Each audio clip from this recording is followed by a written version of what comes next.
Muy buen día, ya estamos en la meta 2.2 sobre la evaluación a partir de entrevistas. A partir de este momento nosotros vamos a iniciar ya no solo con la evaluación tradicional a través de exámenes, que así se le denomina o conoce y también se le ha vapuleado, se le ha colocado malas impresiones sobre su aplicación. Sin embargo, hay que reconocer que este tipo de exámenes nos ayuda a hacer una revisión una evolución de formación continua, ¿no? Eso es lo que nos ayuda. Ahora lo que nos toca es ver diferentes herramientas que son interesantes, como la entrevista, la observación, diferentes tipos de prácticas, participación y exposición, portafolio, escritos y proyectos. Todos estos son los que ya ustedes conocen bastante bien debido a su formación, eh, que su formación justamente deviene del constructivismo. Y en el constructivismo se buscaba o se busca poner al estudiante como el gestor del conocimiento, nada más que se malinterpretó por mucho tiempo que ser ese guía del conocimiento, eh, y ese guía del conocimiento no tenía que dejar de hablar y también debería de evitar hablar demasiado, ¿no? Entonces es una forma de contribución donde tanto estudiantes como docentes tenemos que encontrar un punto de equilibrio, ¿no? Donde a partir de ciertas prácticas en siguientes clases hayan dudas y haya espacio para la retroalimentación y la plática. Que esto es algo que no nos va a sustituir, por ejemplo, en la inteligencia artificial, porque las experiencias de un humano siempre van a ser experiencias propias del ser humano. Y no por nada también las experiencias que se viven entre mujeres y entre hombres son distintas, porque también cuando lo vemos desde esa perspectiva, porque son perspectivas, también hay que aclarar, podemos ver diferencias entre una vida en un cuerpo femenino o en un cuerpo masculino, o bien cuando nosotras no nos sentimos en un cuerpo, eh, digamos, que explica todo, que nos pertenece por completo. Y ahí se esconden muchas cuestiones filosóficas, ¿no? Pero lo que vamos a revisar acá, en este momento, es la entrevista. Y bueno, em, voy a poner por acá la presentación. ¿Qué es la entrevista en evaluación educativa? ¿A qué nos referimos con entrevista? Tal vez ustedes reconocen más la entrevista por aspectos de podcast, ¿no? De youtubers. De hecho, Eva María Beristain, por ejemplo, es uno de estos ejemplos de entrevistadora moderna, ¿no? Vamos a poner Eva María Beristain con ruido social, ¿no? Esta youtuber, influencer, que estudió, al final estudió comunicación y me parece que conoce las bases, aunque en la mayoría de los videos se le van muchas cosas, ¿no? La forma de preguntar a veces no es la adecuada, pero ha tenido un gran acercamiento al público y ha sido un gran referente incluso para diversas sesiones y clases en el área de comunicación y ahora en la nuestra, ¿no?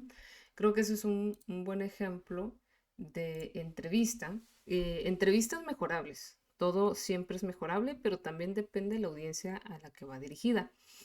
Y es ahí donde nosotros debemos recordar que cuando hacemos una entrevista en evaluación educativa también nos estamos enfocando a los aprendizajes en específico. Y la entrevista, incluso hay que tener mucho cuidado en su elección en el momento que hay que hacerla, porque podría ser muy invasiva. La entrevista la recomiendo en un punto donde ya tenemos mejor acercamiento con el alumnado, cuando sabemos, queremos preguntarle ciertas cosas.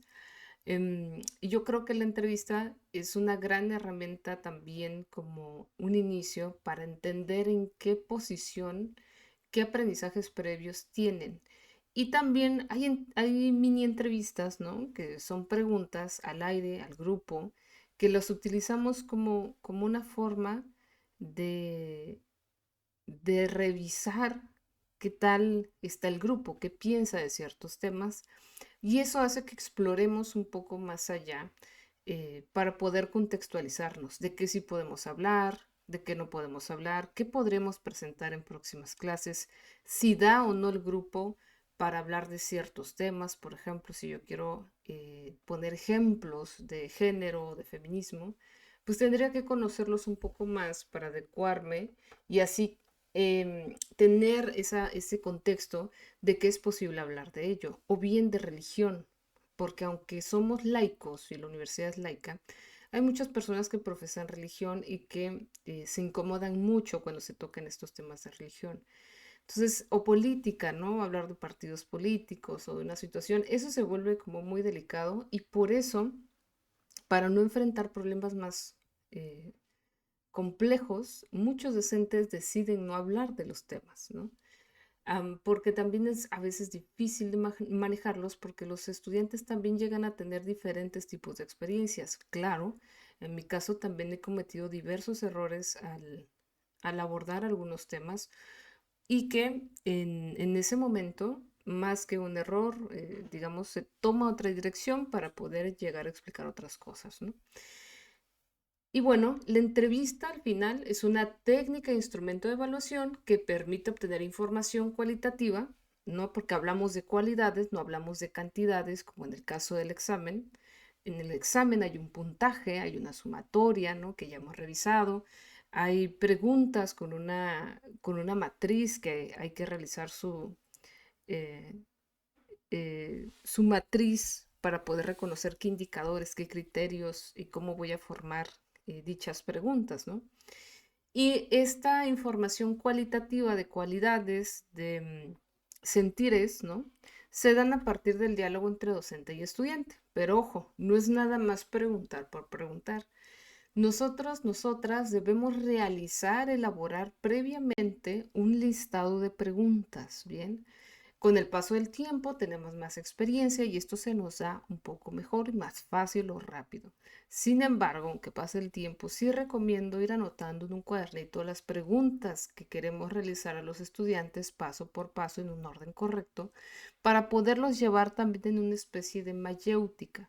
Y si recuerdan, la mayéutica se refiere a esa práctica socrática de platicar sin dar respuesta, es decir, dar una pregunta, pero no estoy dando una respuesta ante esa duda que se le está presentando.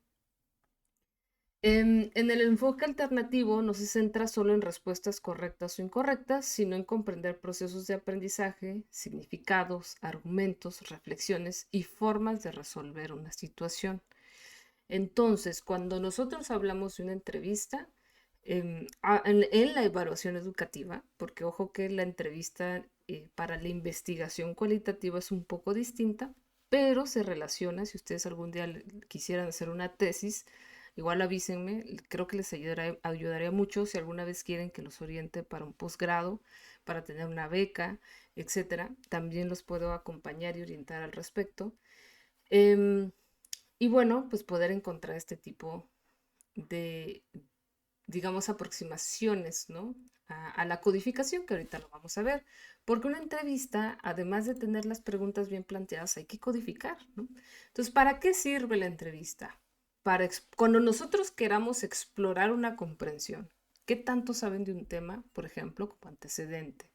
Cuando queremos ver si hay un proceso de razonamiento y reflexión sobre un tema o si es una cuestión muy repetida lo que está pensando el estudiante o la estudiante, ¿no? Ahí sirve perfectamente la entrevista, pero también nos sirve cuando la hacemos adecuadamente para recuperar evidencias que no aparecen en pruebas objetivas, es decir, en un examen, en un examen sumativo, ¿no? O formativo, pues en un examen, lo que se recupera ahí es el momento, es como una fotografía.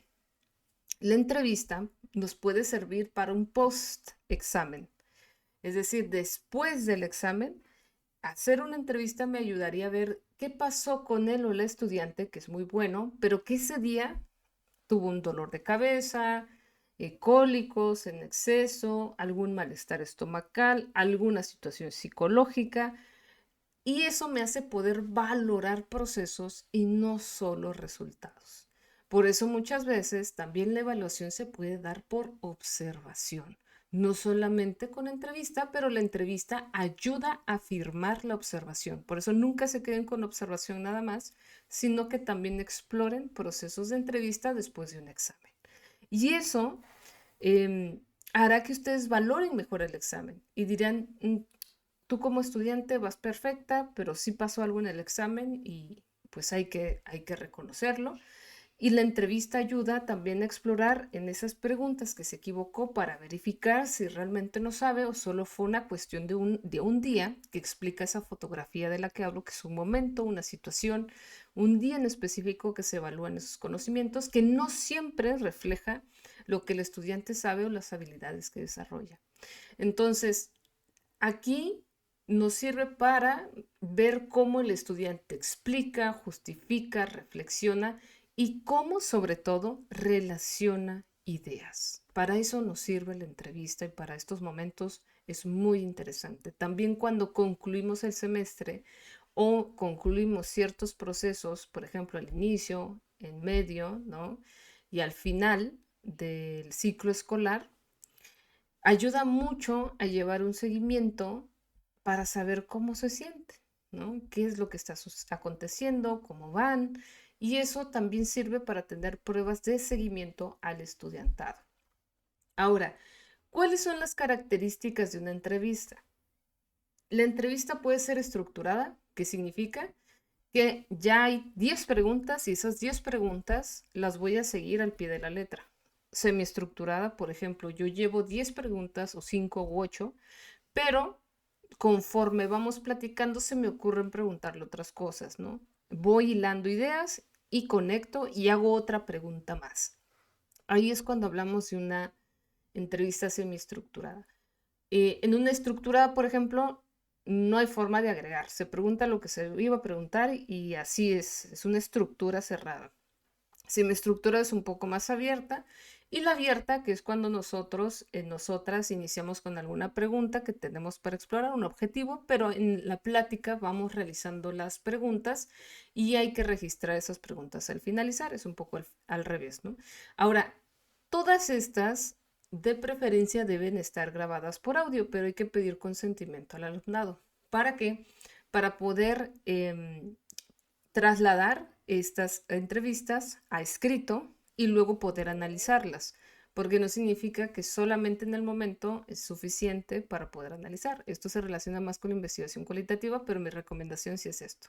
Ahora, hay muchos ya aparatos, em, transcribir audio con IA. Ya hay muchos aparatos o incluso aplicaciones que nos ayudan a transcribir prácticamente, incluso con Google Meet. Si ustedes entran a su correo, su cuenta de UABC y entran a Google Meet aquí, vamos a eh,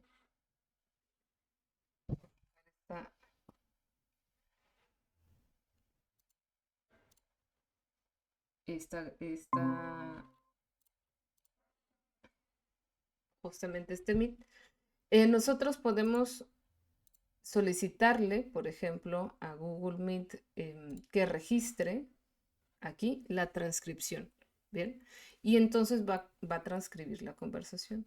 Incluso grabarla o que sea en línea también ayuda bastante. También hay transcriptores de audios, ¿no? De video. Y entonces, pues les recomiendo tener una grabación de esa entrevista que nosotros estamos diseñando porque hay que analizarla eh, tranquilamente, ¿no? Porque a veces podemos dar una opinión en cuanto lo acabamos de escuchar, pero reanalizando podemos encontrar otras cosas.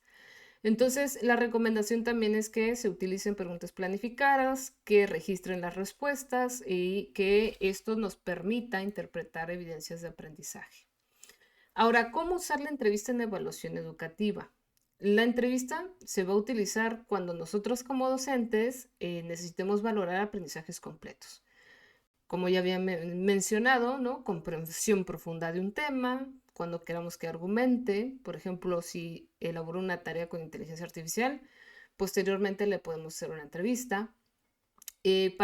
Para temas de metacognición, es decir, conocimientos, para una resolución de problemas, que esto compruebe Por ejemplo, que pueda resolver un problema matemático sin necesidad de escribir nada en el pizarrón. Para autoevaluación o reflexión al final del semestre o del ciclo escolar sobre el propio desempeño, como ya lo iba platicando. ¿Cuál es el procedimiento básico? Bueno, primero, definir el propósito de la evaluación. ¿Cuál es el objetivo? ¿Para qué evaluamos? ¿No? ¿Qué voy a evaluar? Em, ¿Qué aprendizaje, qué competencia o desempeño quiero valorar? ¿No? O sea, ¿qué estoy evaluando? Sumas, restas, multiplicaciones, álgebra lineal, en nuestro caso, en docencia de la lengua, literatura española, la lectura de un libro, la interpretación de un poema, la sintaxis, la semántica, ¿no? de alguna oración. Em, Luego, diseñar la guía de entrevista, redactar preguntas claras y abiertas alineadas con el propósito, aplicarla, que ustedes van a aplicar en esta actividad una entrevista, generar este ambiente de confianza y escuchar y repreguntar cuando sea necesario. Por eso les digo que la entrevista no se debe dar nada más porque sí, porque va a causar mucho pánico. Es como un examen en voz alta, pero es mejor mencionar la palabra entrevista, ¿no? Registrar la información, otra vez, anotar respuestas, observaciones y evidencias. Si no tienen alguna grabadora, anoten todo. Y van anotando mientras preguntan, por eso les recomiendo llevar hojas ya impresas con sus preguntas o anotadas en una libreta, ¿no? A la vieja usanza, para después analizar, interpretar y organizar la información. ¿Por qué? Porque hay que codificar esa información, ¿bien? Y se puede codificar a partir de teorías pedagógicas. Ahora, ¿cuáles son las ventajas? Que podemos profundizar en el aprendizaje, que da voz al estudiante, que aporta evidencias auténticas y que favorece una evaluación completamente formativa. Ya habíamos hablado sobre evaluaciones sumativas versus formativas y la formativa es la que más nos ha enseñado que la evaluación continua nos hace revisar y ver, aprender que el alumno está aprendiendo, ¿no?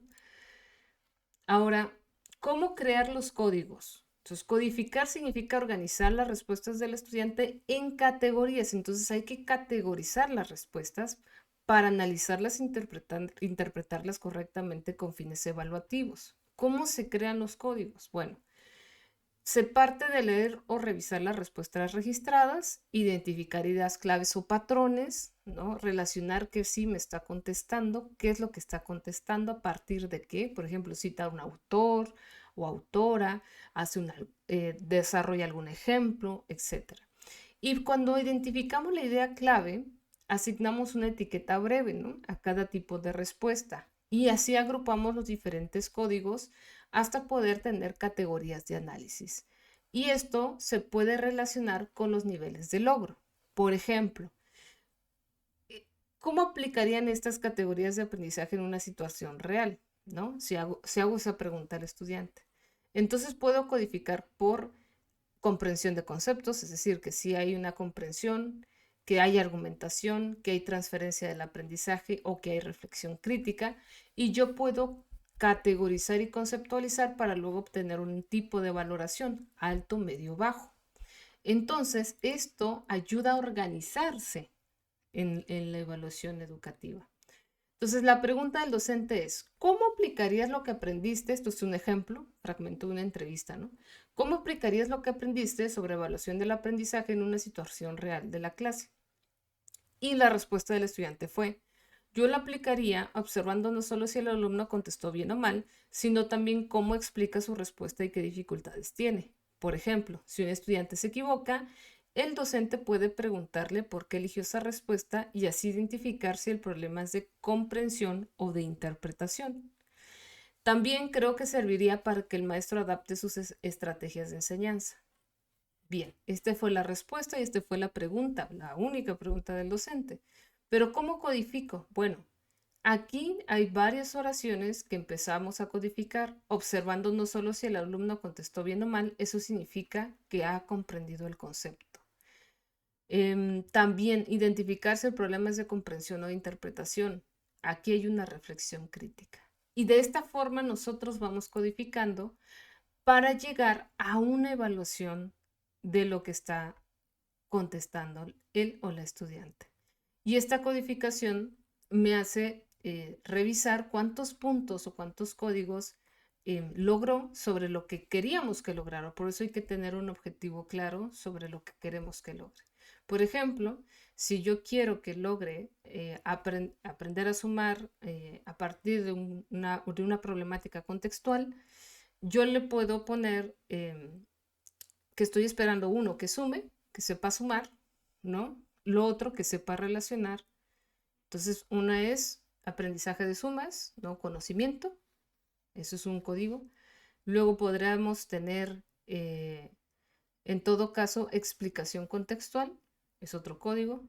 Y finalmente podremos tener otro código de resolución del problema, ¿no?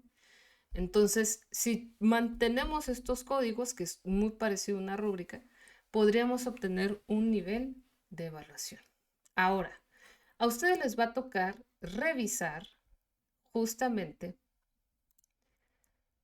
esta guía, esta actividad. La van a revisar. Van a seguir los pasos de la actividad como aquí los presento y a partir de la explicación, ustedes van a realizar su propia actividad, su propia entrevista a un estudiante. Si no, pueden hacerlo como inventado, ¿no? No hay ningún problema. Pero de preferencia, aplíquenlo a algún estudiante que conozcan o algún compañero o compañera.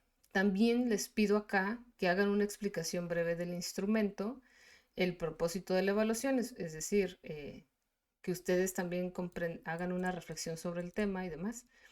Y que ustedes hagan pues esta actividad, ¿no? Básicamente. Entonces, pues bueno, esa sería la actividad y espero, si tienen alguna duda, que me manden un correito para despejarla.